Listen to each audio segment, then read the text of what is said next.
Բարի լույս գործարարիքին միացած մեր հարգելի ռադիոլսողներ եւ ռադիոդիտողներ 106 եւ 5 հաճախականությունն եք միացրել, եթե չհասցնեք մեզ լսել ամբողջությամբ կարող եք թվային հարթակներում եւս դիտել։ Սա Թարմ ուղեղով զրույցն է, իսկ առաջին խոսափողի մոտ Հայաստան խմբակցության падգամավոր Աննա Գրիգորյանն է, բարև ձեզ Տիկին Գրիգորյան, ուրախ եմ, որ մեր տաղավարում եք։ Տիկին Գրիգորյան, քանի որ մեր հաղորդումը եթերը հեռարձակվելու մոտ օրերին մի քիչ հետ գնանք, այսպես ասենք, որ 3 ամսի 24-ին Պաշտպանության հանձնաժողովում քննարկվում էր ժամկետային զինծառայության, պարտադիր ժամկետային զինծառայության կրճատման հարցը, որը ընդունվեց միայն իշխանական ձայներով, ինչպես հասկանում եմ։ Դուք էլ ելույթ ունեցաք, դժգոհություններ հայտնեցիք, չնայած որպես մայր ասում եք, որ ամեն դեպքում ի սրտե կարծում եք լավ է, բայց եթե խորքային նայենք բանակի տեսանկյունից պետության կայացման հարցով այդքան էլ դրական կետեր չկան այդտեղ։ Կուզեմ նորից եւս մեկ անգամ անդրադառնանք այս հարցին, հասկանանք թե ինչ խնդիրներ են թաքնված այս կրճատման տակ եւ պաթետիկ տեքստերից են կողմ, իրականում հողի վրա ինչա տեղի ունենալու։ Իրականում այն, որ մեր բանակում պետք է համալիր փոփոխություններ իրականացվեն, դա ակնհայտ է, այսինքն ոչ թե պետք է գնալ կոսմետիկ կամ տեղային ֆրագմենտար լուծումների, այլ համապարփակ ծրագիր պետք է լինի եւ դրա իրականացման ճանապարհով պետք է գնանք։ Հիմա ինչ որ մենք տեսնում ենք, երբեմն ասում են, որ այս փոփոխությունները նաեւ պրոֆեսիոնալ բանակին անցում կատարելու դրույթներից մեկն է, բայց պրոֆեսիոնալ բանակ ունենալու համար դու համապատասխան միջավայր չես ստեղծել։ Այդ թվում նաեւ այն հանգամանքը, որ պայմանագրային զինծառայողները պետք է իրենց համար գրավիչ լինի գնալ բանակում ծառայել։ Իսկ այսօր մենք տեսնում ենք, որ դա ամենագրավիչ բանը չէ։ Ես նաև նիստի ժամանակ ունեցա հնարավորություն դա ասելու, որ եթե դու օրինակ նույն իրականում հաճախ համատում են պարեկների հետ, որտեղ իսկապես համադրելի եւ համեմատելի տիրույթներ են, եթե պարեկը ստանում է 300,000 եւ ավելի Երևանում, կենտրոնում, իհարկե շատ կարեւոր գործառույթներ իրականացնելով, բայց զինծառայողը սահմանին կանգնած պայմանագրային ծառայողը չի կարող նրանից ավելի ցածր ստանալ։ Իսկ ակնհայտորեն շատ ավելի ցածր ստանում, գրեթե 2 անգամ ավելի քիչ է ստանում։ Հիմա այս համադրության մեջ, եթե մենք խոսում ենք պրոֆեսիոնալ բանակից, ինչը նշանակում է ավելի քիչ քանակությամբ պարտադիր զինվորական ծառայություն գնացող անձինք եւ ավելի շատ պայմանագրային զինծառայողներ։ Հիմա պայմանագրային զինծառայողների համար համապատասխան միջավայր ստեղծված չի։ Այսօր էլ մենք համալրման խնդիր ունենք, այսինքն շատ տեղեր կան, որտեղ պայմանագրային զինծառայողի կարիք կա եւ դա չենք կարողանում ձևավորել։ Հիմա եթե գնում ես ընդհանուր թվակազմի կրճատման, դու նշանակում է պետք է այնպիսի պայմաններ ստեղծես, որ գրավիչ դառնա բանակում ծառայելը, իսկ այդ գրավիչ դառնալու հանգամանքները որպես այդպեսին չկա։ Հա, 1-2 ծրագիր կա, դրա համար եմ ասում, առանձին ֆրագմենտներ միգուցե կան, բայց համալիր միջոցառումներ, համալիր բարեփոխումներ տեղի չեն ունենում։ Հիմա ես էլ որպես մայր այնտեղ այդ արձանագրումն արեցի, որ այ որպես մայր, պարզ է, որ ես կցանկանայի, որ ավելի քիչ ժամանակահատվածով մեր տղաները գնային ծառայության, բայց դրան զուգահեռ որոշակի խնդիրներ կան, որոնք պետք է լուծվեն։ Առաջինը, այնինչ արդեն ասացի, միջոցառումներ, որոնք գրավիչ կդարձնեն պայմանագրային զինծառայողության ծառայելու հանգամանքը, այդ թվում նաև աշխատավարձի բարձրացում, սոցիալական այլ աջակցություններ։ Երկրորդը, տեսեք, մեր տարբեր դիրքեր գնալու ժամանակ մենք հետևյալ խնդիրն ենք արձանագրում, որ մեր տղաները մարտական հերթապահություն իրականացնում են շատ ավելի երկար ժամանակահատվածում, քան նախատեսված է։ Այսինքն, քանի խնդիրը։ Այո, քանի որ հերթափոխը չի կարողանում գա փոխարինման, իրենք ավելի երկար են մնում դիրքերում։ Հիմա կարող ենք ասել, որ այս կրճատումից հետո ավելի իմ մտահոգությունները հենց այդտեղ են։ Եթե իրենք կարողանում են այնպես կազմակերպել, որ այդ հերթափոխի խնդիր չի ստեղծվում, համալրման խնդիր չի ստեղծում եւ այլն, դա այո, օքեյ է, այն բարեփոխումը, այն փոփոխությունը, որ իրականացվելու է, բայց եթե հերթափոխը, որ հիմա էլ խնդիրը ավելի է սրվելու եւ մեր տղաները, օրինակ, ենթադրենք 20 օրա փոխարեն, որ հիմա 30 օր են, հիմա էլ 40 օր պետք է մնան, պայմանական եմ ասում, հա, դա չի կարող դրական լուծում համարվել։ Այսինքն մենք մտահոգություններ ենք հայտնում, որոնք պետք է փարատվեն, եթե մենք ուզում ենք խոսել, որ այս փոփոխությունը դրական տենդենս կունենա, բայց քանի որ ես տեսնում եմ, որ այսպես շատ նախընտրական process-ի տրամաբանությամբ է արվում, դուք հիշում եք, որ հայտարարվում էր, որ 1.5 տարի կդարձվի 26 թվականի հուլիսից, այսինքն ընտրությունից հետո ենթադրաբար պետք է աշխատեր, բայց հաշվի առնելով, որ ընտրական process-ներ են, իրենք տեղափոխեցին հունվար, եւ ակնհայտ է, որ սա որոշակի նախընտրական գործընթացների բերումով է, որ իրականացվում ստացվում է։ Այսինքն ամփոփելու Տիկին Գրիգորյան, փաստորեն իշխանությունը բավականին լավ է պատրաստվում ընտրություններին, բայց ինչը չեն կարող ասել ընդդիմության մասին։ Տեսեք, իշխանությունը ինչ վերաբերում է սեփական աթոռը պահելուն եւ պոպուլիստական քայլեր անելուն, իսկապես անգերազանցել են։ Ցանկացած բան, որ օգտակար է սեփական աթոռը պահելու համար, առանց վարանելու իրականացնում են։ Ես միշտ ասում եմ, եթե այս մարդիկ նույնքան ջանասիրաբար մեր երկրի շահերը առաջ տանեին, մեր պետության անվտանգությունը պահեին, մենք իդեալական վիճակում կլինենք, որովհետեւ մենք տեսնում ենք, երբ հերթը հասնում է իրենց իշխանությունը աթոռը պահելուն, աննախադեպ հաջողություններ այստեղ, աննախադեպ ծրագրավորված, համակարգված ուղղություններով, պատասխանատուներով, հենց գալիս է պետության պաշտպանողականությանը, անվտանգությանը, արտաքին քաղաքականությանը եւ այլն, մենք այստեղ տեսնում ենք, որ ինչ որ անհասկանալի շարժեր է, որևէ համակարգված լուծումներ չկան։ Այդ առումով ես կարող եմ դες այդ համակարգիչներ, որ իրանք իսկապես շատ լավ են աշխատում այդ առումով։ Չեք կարծում, որ նույն ուժգնությամբ նաև խորհրդանական ընդդիմության աթոռներն են պահում, որովհետև հանրության մոտ ձևավորված կարծիք կա, որ շատ հարմար ընդդիմություն է այսօրվա ընդդիմությունը։ Ինչ առումով է հարմար։ Եթե մենք հարմար ենք իրենց համար այնքան, որ մենք պետքա բանտարկվենք։ Դուք գիտեք, որ մեր падգամավորներից Արտուր Սարգսյանը հիմա կալանքի տակ է գտնվում։ Բազմաթիվ մեր падգամավորների նկատմամբ քրեական գործեր կան հարուցված։ Ընդհանուր, եթե մենք իրենց համար հարմար ընդդիմություն լինենք, ինչ են ուզում մեզ դուրս մղել քաղաքական համակարգից։ Բայց ուզում են։ Բա Նիկոլ Փաշինյանի վերջին հայտարարությունը նայեք ազգային ժողովում, երբ բյուջեի քննարկում էր տեղի ունենում, ինքը շատ պարզ ասում էր, որ կան ուժեր, որոնք մենք պետքա որոշենք կլինեն Հայաստանի Հանրապետությունում, թե չեն լինի։ Այսինքն այդ նարատիվները պատահական չեն, եւ ես ընդհանուր համակարգի մեջ եմ ուզում դիտարկել։ Նիկոլ Փաշինյանը ունի իդեա ֆիքս, ինքը որոշակի մեսիականությամբ է տառապում, ինքը կարծում է, որ ինքը մեսիա է, եւ չնայած կործանել է ինչ հնարավոր էր կործանել, հիմա ասում է, որ ես պետքա 4-րդ հանրապետություն ստեղծեմ իր սահմանադրությամբ։ Այս սահմանադրությունը, որ Ալիևն է պահանջում, բայց այդ սահմանադրությամբ նոր կաթողիկոս պետք է ունենա, նոր քաղաքական համակարգեր պետք է ունենա, որոնք թույլ չեն տա, այսինքն որոնք իր համար խոչընդոտ չեն լինի դեպի Թուրքիա գնալու ճանապարհին, այսինքն բոլոր այն ուժերը, այն մարդիկ, այն անհատականությունները, այն մտածողները, ովքեր կարող են խոչընդոտել այս իշխանությունների այս ընդհանուր պլանին, իրանք պետքա չեզոքացվեն, ինչի process-ը մենք հիմա տեսնում ենք, տեսեք, մենք երբեք ԱԱԾ պատվալները, ԱԱԾ պատվալի եւ ընդհանրապես քրեակատարական հիմնարկները երբեք այսքան լցված չեն եղել քաղաքական գործերով։ Հասկանում եք, անպատկերացնելի է եղել երբևէ։ Հիմա նույնիսկ երբ ասում եմ, ինձ մոտ դիսոնանս է առաջանում։ 3 arczepiskopos նստած է այսօր ԱԱԾ խցում։ Աշխարհի ամենահարուստ հայը նստած է ԱԱԾ խցում մի արտահայտության համար, որ նույնիսկ ամենախայտարակ բանով հնարավոր չէր կարգել որպես իշխանության զավթում։ Այսինքն մենք այս իրավիճակում ենք աշխատում, որտեղ կա մարդ, ես այստեղ չեմ էլ ուզում ասել իշխանության թևեր, կոնկրետ անձ, ում շուրջ է ձևավորված ամբողջ իշխանությունը, մի անձ, ով այսպես պատկերացումներ ունի, թե ինչ քաղաքական համակարգ է ուզում ձևավորել, այսինքն իր համար երանելի կլինի, որ ես, իմ գործընկերները չլինենք պարլամենտում, լինեն մարդիկ, ովքեր ձեն ու ծպտուն չեն հանի այն ամբողջ զիջումներին, ինչ որ ինքը իրականացնում է դեպի այսպես Թուրքիա գնալու ճանապարհին։ Այ կային արժեքներ, անցյալով եմ խոսում, որովհետև դրանցից մեկը կորցրել ենք Արցախը, որ մտածում էինք, եթե Արցախի հարցը նմանատիպ քննարկման ենթարկվի կամ արցախահայության այնտեղ չապրելու հարցը, դրա դեմ բոյկոտ կլինի։ Երկրորդը դա եկեղեցին էր, որ մտածում էինք, որ այդտեղ կարմիր գծեր կան ու հատելը շատ մեծ բողոքի կբերի։ Բայց երկուսն էլ բավականին լավ մարսվեց, կարծես թե, կամ մարսվում է։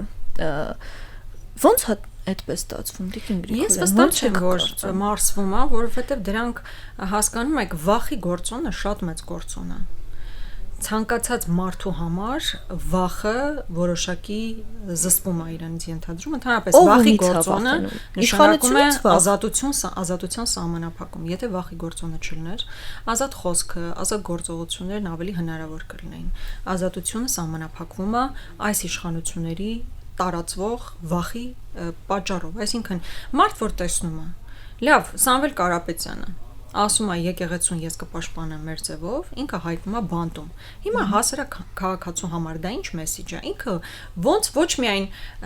դեռ խոսքի մասին, հա, նույնիսկ խոսելիս, այսինքն խոսքի համար մարդը արդեն նստեց։ Բա որ այդ մարդը մտածում է մի հատ էլ գործողություն անի իր հետ ինչ տեղի կունենա։ Հասկանում եք, երբ որ arczepiskopos-ներ են նստած, երբ որ այդ մարդիկ բոլորը նստած են եկեղեցու այդ ընդհանուր համատեքստում, հասարակ մարդը մտածում է շարից փորձանքից հեռու, այս դեպքում շարժուն փորձանքը Նիկոլ Փաշինյանն է, իր իրավապահ համակարգն է,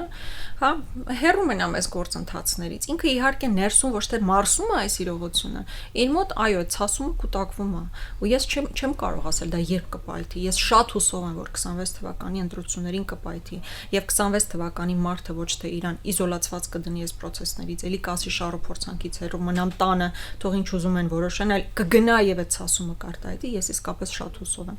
Բայց մենք տեսնում ենք, որ վախը ամենաազդեցիկ գործոնն է այսօր քաղաքական համակարգում, մարդկանց վրա ամենաշատը ազդում է այդ վախի գործոնը։ Ձեր գործողություններին է սպասում ժողովուրդը, որպես ընդդիմություն, դուք պայքարը որ դաշտում եք իշխանության հետ տանում։ Մենք բոլոր ուղղություններով մեր աշխատանքը իրականացնում ենք, արտաքին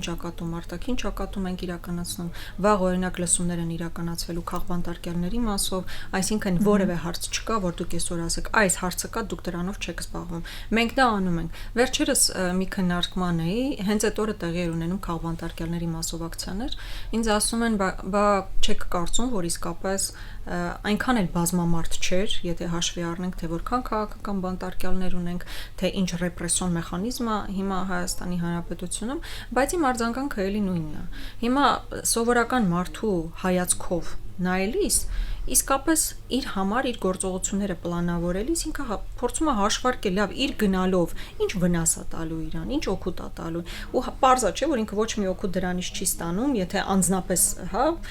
խոսենք դրա մասին, բայց միայն ուշադրության կենտրոնում է հայտնում բոլորի։ Մոնիկա, ես ձեզ վստահեցնում եմ, հարկայինը իր մասով է գնում, թաղայինը իր մասով է գնում, քննչականը, դատախազությունն է, խոշորացույցի տակ են բոլորը, Facebook-յան ստատուսներից, լայքերից եւ այլնից սկսած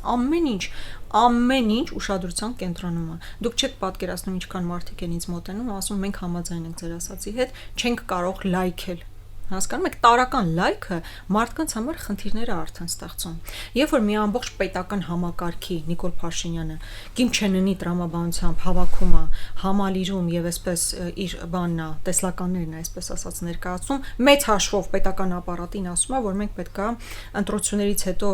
պատկերացնում է, որ ինքը ընտրվելու է, հետո Ալիևի պահանջով պետքա սահմանադրություն փոխենք։ Ես ձեզ վստահեցնում եմ, որ այդտեղ գտնվող շատ մարդիկ ստիպողապար են գնացել, այսինքն իրենք չէին ցանկանա այդտեղ գտնվել, բայց իրանք պարտավոր են, որովհետև իրանք ասվել է, որ ձեզանից յուրաքանչյուր այնտեղ գտնվի, պետքա այնտեղ գտնվի, որովհետև մեր մեծ ընֆյուրերը իր տեսլականն է ներկայացնելու։ Այսինքն այդ համատարած վախի մթնոլորտը կա, ես դա ցավով արձանագրում եմ, այ հիմա պետքա գա մեր քաղաքական համակարգի խնդիրը, ինչպես անել, որպեսզի այդ վախը չեզոքացվի, այսինքն ինչպիսի էներգետիկա պետքա կարողանալ տալ, այնպիսի ազդակներ տալ, որ մարդիկ չվախենան իրենց կարծիքը հայտնել։ Բայց 18-ին էլ չկար այդ վախը։ Ոնց ստացվեց, որ մարդիկ դուրս էին գալիս։ 18-ին մի փոքր այլ իրողություններ էին, տեսեք, նախ կուտակված էր, ես կարծում եմ հիմա էլ բավարար չափով կուտակված էներգետիկա կա ընդդեմ իշխանությունների, 18 թվականին իրավապահ համակարգը այն հակազդեցությունը չուներ, ընդդիմության նկատմամբ, ինչ այսօր ունի Նիկոլ Փաշինյանի իրավապահ համակարգը։ Նիկոլ Փաշինյանը լավ դասեր է քաղել Սերժ Սարգսյանի վերջին գործողություններից եւ հիմա հասկանում է, որ ոչ թե գործողությունների համար, այլ արդեն խոսքի համար մարդկանց պետք է նստացնել։ Միայն խոսքի համար արդեն մարդիկ են նստում։ Հասկանում եք, երբ որ իրավապաշտպանը, հա, փաստաբանը մի գրառման համար, այո, կարող է շատ սուր գրառում լինի, բայց մի գրառման համար ալֆա ջոկատը գնում իրան պարկացնում է գետնին։ Հետո հաշվի չի առնում, որ օրինակ կինը մի քանի օր հետո պետք է երեխա ունենա ու տանում է կալանքի 2 ամսով, այո, դա որոշակի մթնոլորտ ստեղծում է մեր երկրում, չենք կարող դա չընդունել։ 18 թվականն հենց չէր, որ մինչև 18 թվականն ամեն ինչ իդեալական էր, հասկանալի էր, որ իր ապահամակարգն էլ որոշակի ազդեցություն ուներ, բայց ես ձեզ վստահեցնում եմ, որ նույն հակազդեցությունը չի եղել։ Մենք փողոցային շարժման ժամանակ մենք տեսնում ենք, չէ՞, իր ապահամակարգը ոնց է գործում, կարմիր սև բերետները ոնց են գործում, ու դուք կարող եք նայել 18-ի կադրերը, եթե հիմա չհիշեք էլ կարող եք բացել 18-ի կադրերը նայել, եւ որ 3 հոգով մի նստարանով կարողանում են մի մեծ մայրուղի կամ մի մեծ փողոց փակել։ Իսկ այս մեր process-ների ժամանակ դա բնականաբար տեղի չէր ունենում։ Մարդու որակների հարցն է այստեղ։ Որ մարդու նկատի իշխող ղեկավարի։ Դե ախր հասկանում եք, Նիկոլ Փաշինյանը մեր ժողովրդին, մեր պետությանը այնպիսի ճանապարհով է տարել։ Ամբողջ Արցախ կորցնելուց հետո ու ինքը գիտի չէ ինչ է արել։ Ինքը կարող է առավոտից իրիկուն համոզել մեր ժողովրդին, որ ինքը կապ չունի, իր գրպանն են գցել, բայց ինքը հո գիտի ինչ է արել։ Դե ասում եմ համար մեկ պատասխանատուն եմ, բայց համար մեկ մեղավորը չեմ։ Նաև վերջերս ընդունել է, որ ինքը մեղավոր է։ Ամեն անգամ ասում եմ, բայց չեմ անում, բայց հավանաբար ընտրությունների նախաշեմին պետք է դա անել։ Ամեն օր Facebook-յան էջում պետք է դնել իր այն նախադասությունը, որ պատերազմից խուսափելու միակ ճանապարհը զիջումների գնալն է։ Ու ինքը որոշում է կայացրել զիջումների չգնալ։ Մի հատ այդ նախադասությունը, որ մարսում ես, ինչ է ստացվում, որ իր սեփական կաշին փրկելու համար, միայն նրա համար, որ իրան չասեն դավաճան, ինքը հազարավոր տղաների կյանքը դրել է զոհասեղանի։ Այսինքն ընտրել է վերջին հարցազրույցի ժամանակ հազարավոր տղաներին ինքը ընտրություն է կատարել։ Ինքը թե հազարավոր տղաներ ու ինքը ընտրել է իր միջև հազարավոր տղաներ այսօր Եռաբլուրում պարկած են, որոնք գնացել էին Արցախը պաշտպանելու, ել չեմ ասում 90-ական թվականների մեր զոհողությունները։ Հիմա ինքը այդ բոլոր տղաների պաշտպանած հողը համարում է մեր վզին թոք ա եղել, որ ինքը կտրել է։ Լավ, ուրիշ ոնց բացատրի ինքը, որ դա իր նպատակն է եղել իսկ Ալեն Սիմոնյանը վերջերս հարցազրույցի էր, այդ հարցը քննարկվեց ու ինքն ասում էր, որ հոկտեմբերին այն տարբերակը, որ մեզ առաջարկվեց, որ մենք կարող ենք կանգնեցնել պատերազմը, դրան չհամաձայնվեց ադրբեջանական կողմը, ասելով, որ եթե շրջանները հանձնվում են եւ պատերազմը դադարում է, մենք ուզում ենք նաեւ Շուշին։ Մենք այդ տարբերակով հասկացել ենք, որ եթե Շուշին միանգամից մենք հանձնում ենք, ուրեմն մենք անմիջապես ենք պարտություն կրում։ Նախ ինքը սխալ ինֆորմացիա է տվել, ես անկեղծ ասած այդ հարցազրույցը չեմ լսել, բայց եթե նման բան է ասել, դուք ճիշտ մեջբերում եք անում, որ Շուշին պետքա տայինք։ Այո։ Ինքը սխալ մեջբերում է անում, ինքը սխալ ինֆորմացված է կամ ուղղակի մանիպուլացում է, որտեղ խոսքը գնացել է իր խոսքով ադրբեջանական կողմի պահանջն է եղել։ Տեսեք, եղել է հետեւյալը, որ գործողությունները պետքա կանգնեն 5 շրջանների հետ մեկտեղ, որի մի մասը արդեն գրավված էր Ադրբեջանի կողմից, պետքա ոչ թե Շուշիի զիջման process գնար, այլ ֆիքսվում էր փախստականների վերադարձ Շուշի։ Ինչը վերջնական փաստաթղթում արդեն ընդհանրապես փախստականների բոլոր փախստականների վերադարձի մասին էր խոսքը։ Այսինքն ուղիղ Շուշի հանձնման մասին որևէ խոսք չի գնացել։ Խոսքը գնացել փախստականների Շուշի վերադարձի մասին, որ դա որպես դրույթ ամրագրվում է փախստականների Շուշի վերադարձ։ Այո, այն ժամանակվա հարաբերակցությունը բնակչության ադրբեջանցիներն ավելի շատ են եղել Շուշիում, բայց հարց էր առաջանում այդ պատերազմից հետո նման ստատուս քվոյում ընդհանրապես ադրբեջանցի կգա Շուշի թե չէ։ Այսինքն իրենք հոկտեմբերին վստահաբար կարող էին կանգնացնել պատերազմը, եւ մենք չէինք ունենա այն բոլոր զոհերը, որ ունեցանք մինչև նոյեմբերի 9, եւ Շուշին մնալու էր ուշադիր հայկական վերահսկողության ներքո։ Այսինքն պայման չէր դրվել հայկական զորքի դուրս բերում։ Պայմանը դրվել էր, որ հնարավորություն ստեղծվի, որպեսզի ադրբեջանցիները վերադառնան Շուշի։ Դա է եղել։ Այսինքն երբ որ Ալեն Սիմոնյանը, եթե դուք այդ ուղիղ մեջբերումն եք անում, ասում է, որ պետքա Շուշին էլ վերադարձվեր, Շուշին հանձնվեր, Շուշին հանձնվեր, նման պայման չի եղել։ Պայմանը եղել է ադրբեջանցիների, ադրբեջանական փախստականների վերադարձ Շուշին։ Ես հուսով եմ կարողացա բացատրել, որը բնականաբար նույնը չի։ Իրենք փորձում են դա նույնացնել, որ փախստականները եթե վերադառնային, կստացվի Շուշին հանձնում է, չէ, հայկական վերահսկողությամբ Շուշին մի բան է, ընդհանրապես դուք հիմա հանձնել եք, ես չգիտեմ ինչ երեսով են խոսում էլի այդ նրբությունների մասին, որտեղ իրանք ընդհանրապես ամբողջ Արցախը հանձնել են, ու ոչ միայն հանձնել են ու հիմա էլ ասում են մեծ ցավ ենք ապրում դրա համար, ասում են մենք դրանով ազատագրվեցինք։ Հասկանում եք ամբողջ ողբերգությունը որն է, որ հազարավոր մեր տղաներ իրենց կյանքը այս ամբողջ 30 տարիների ընթացքում տվել են Արցախի համար, հիմա այս մարդն ասում է մեր վզին թոք ա եղել, հիմա մենք հանգիստ ենք ապրում, հիմա ենք մենք անկախ ու սուվերեն։ Այսինքն թոքը ինքը իր պատկերացմամբ կտրել է Արցախը, որի համար զոհություններ եղել են, ինքը հանձնել է։ Որովհետև Նիկոլ Փաշինյանը բավականին լավ է շոշափում հանրության տրամադրությունները ու գիտի, որ շատ բնակավայրերում այդ խոսակցությունները տարիներ շարունակ գնացել են։ Որ Արցախը մեզ համար բեռ է, որ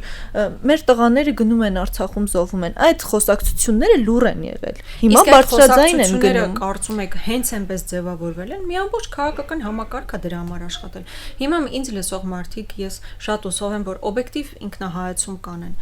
Մեզ ինչ էր, այո, քաղաքական այնպիսի դեմքեր կային, որոնք ասում էին Արցախը բեռ է, պետք է հանձնել, որպեսզի լավ ապրենք։ Հիմա Արցախը հանձնված է։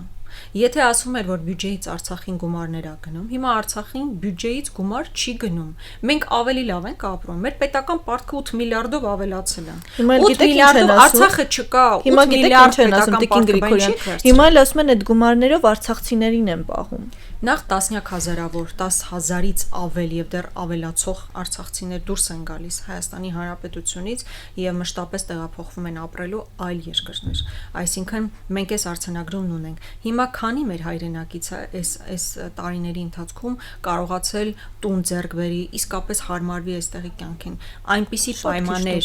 Այնպիսի պայմաններ չեն ստեղծվել։ Ես որպես մարդ, որ հիմնականում տաքսով եմ երթևեկում, պետք է արձանագրեմ, որ ամենահաճախը հանդիպում եմ վարորդների, ովքեր Արցախից են, վստահ եմ, որ եթե տաքսով երթևեկում եք, ամենահաճախը վարորդներին կտեսնեք Արցախից ու ես տեսնում եմ ու շատ հաճախ եմ իրանց հետ խոսում ու համատարած մեր շենքում շատ արցախցիներ կան։ Մարդիկ տարական կենցաղային խնդիրներ լուծելու խնդիր են այս բան այդ խնդիրի առջև են կանգնած, այսինքն ծայրը ծայրին են հասցնում, ելուր մնաց տուն գնեն, տուն ձեռք բերեն, իրենց նորմալ կյանքն ապահովեն, այսինքն մարդիկ, ովքեր նույն մշակույթն են կիսում, նույն լեզուն ունեն եւ այլն, այսինքն իրենց հայրենիքում են, միևնույն այնքան խնդիրների են առերեսվում։ Էլ չեմ ասում, մեր իշխանական քաղաքական տերորը արցախցիների նկատմամբ, այսինքն այն ֆոնը, որ ստեղծում են արցախցիների մասով, դուք չեք տեսել նման վատ, որ ձևավորվում է վատ վերաբերմունք արցախցիների նկատմամբ։ Արցախի երիտասարդի, հիշում եք ցույցերի ժամանակ, եթե օրինակ արցախցի երիտասարդ է լինում, իր նկատմամբ հատուկ էսպես վերաբերմունքը բացասական առումով։ Շատ տխուր է պատկերը, իրականում վաղարշաբաթի վերջին ընտրություններում քաղաքացիական պայմանագիրը կրկին հաղթեց։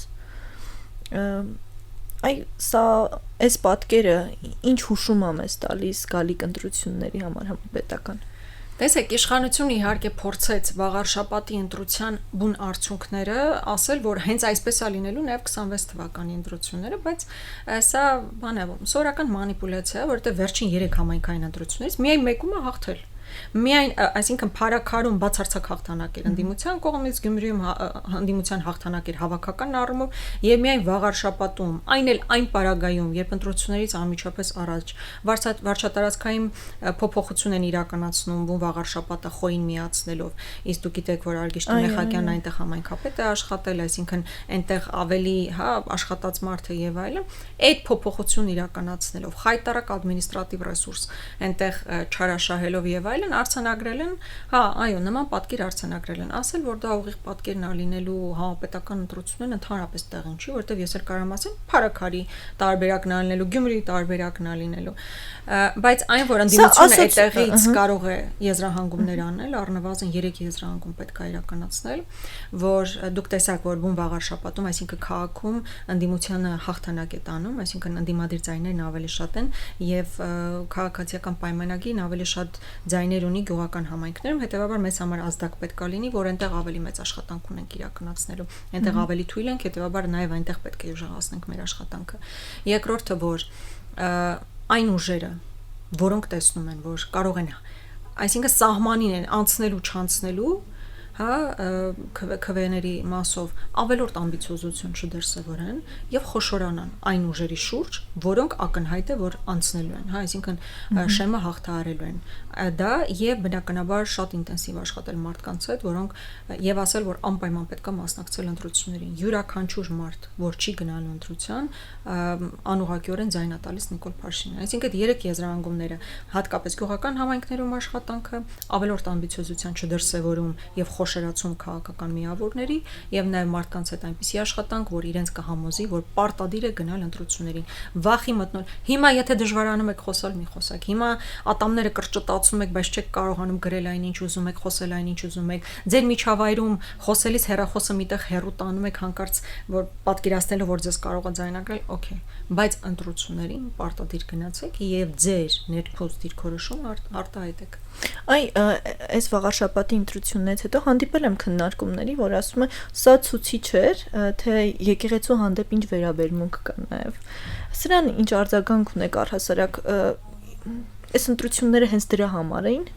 Չէ, դա ցույց տալու համար էր արվում։ Չէ, ես կարծում եմ, որ դրա համար չէր եւ դրա մասին չէր։ Այո, ընդդիմությունը խոսում էր նրա մասին, որ եթե ընտրվի ԿՊ-ն, Նիկոլ Փաշինյանի քայլերը ավելի են սաստկանալու, բայց դուք մի հատ նայեք Արգիշտի Մեխակյանի քարոզարշավը, որ փուլում է ինքը խոսել եկեղեցու դեմ, կաթողիկոսի դեմ, մի նախադասություն չեք գտնի, ավելին, երբ որ լրագրողներն իրեն հարցեր են հղում եկեղեցու եւ հատկապես կաթողիկոսի մասով, ասում են դա իմ օրակարգը չի։ Մաքսիմալ հետերքցում եւ ավելի Նիկոլ Փաշինյանի գործողությունները այդ ընթացքում քարոզարշավի հնարավորինս սահմանափակ էր բուն կաթողիկոսի մասով, այսինքն ինքը հասկանում էր, որ դա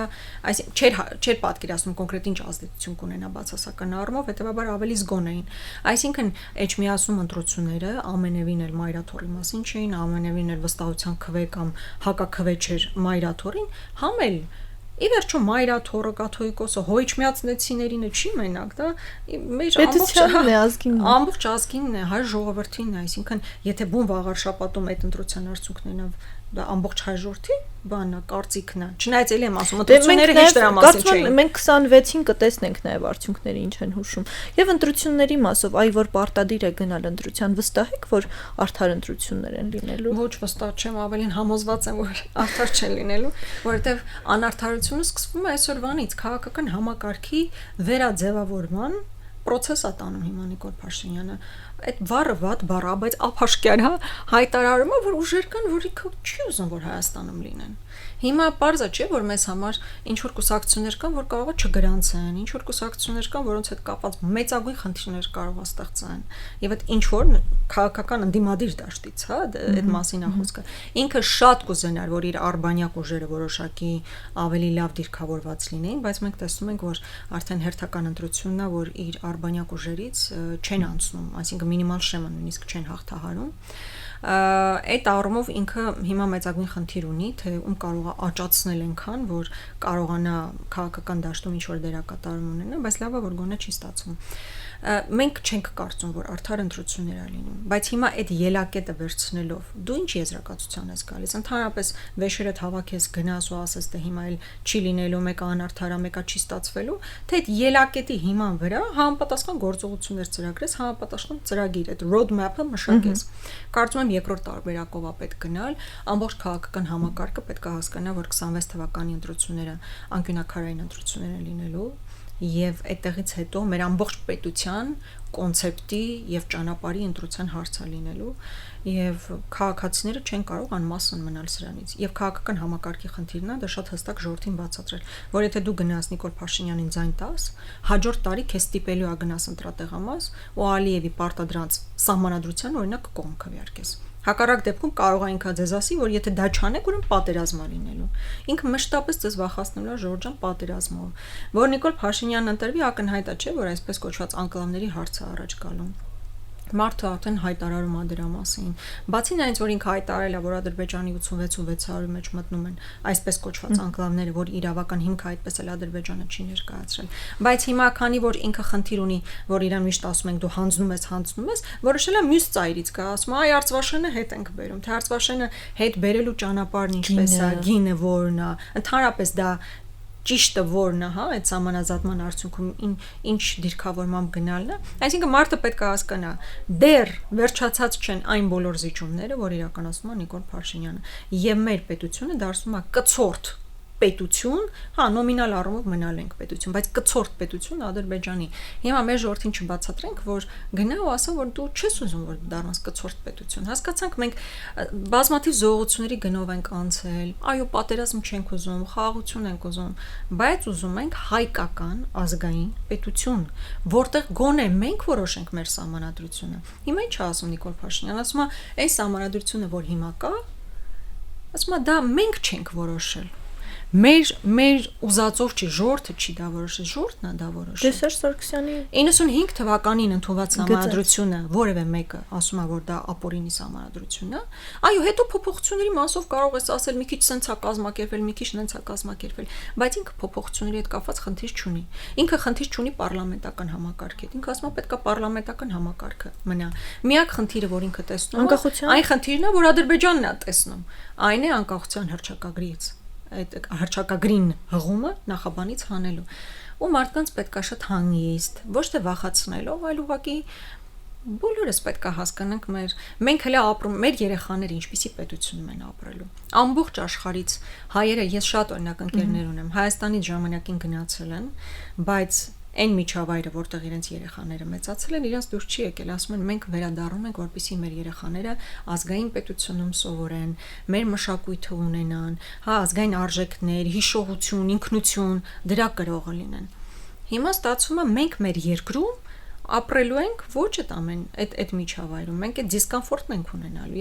Ես ուզում եմ իմ երեխան ազգային պետությունում մեծանա։ Ես դրա իրավունքը ունեմ, որովհետև այս աշխարհիս երեսին այս 27800-ն է մերը, ու այդտեղ պետքա հայկական գերիշխանություն լինի եւ ոչ թե ադրբեջանական։ Ես չեմ ուզում Ալիևը ինձ համար որոշի, որն է իմ սահմանադրությունը։ Ես չեմ ուզում ցեղասպանության հարցը դառնա շահարկման թեմա։ Ես չեմ ուզում հազարավոր տղաների թափված արյունը ուղակի հանուն ոչնչի լինի ու այն տարածքը, որ մեզ համար սրբություն է, մեր ինքնությունն է, համարվի ուղակի թոք, որ ժամանակին կտրել է Նիկոլ Փաշինյանը։ Ես դա չեմ ուզում, հասկանում եք, հիմա ինքը այդ պայքարը, որ տանում է մեր հիշողության դեմ, մեր ինքնության դեմ, սա ուղակի խայտարակություն է եւ ես վստահ եմ, որ մեր ժողովուրդը պետք է իր վճռական դիրքորոշումը հայտնի անկախ այն բոլոր վախի կոմպոնենտներից, որ հիմա այսօրվա դրությամբ Նիկոլ Փաշինյանը առաջ է տանում։ Շնորհակալ եմ, ես եմ շնորհակալ։ Մեզ լսողներին եւ դիտողներին եւս մեկ անգամ հիշեցնեմ, որ առաջին խոսափողի մոտ թարմուղեղով իմ զրուցակիցն էր Աննա Գրիգորյանը, Հայաստան խմբակցության падգամավոր, երկրորդ խոսափողի մոտ Մոնիկա Մամյանը աշխատեց ձեզ համար, կհանդիպենք, լավ եղեք։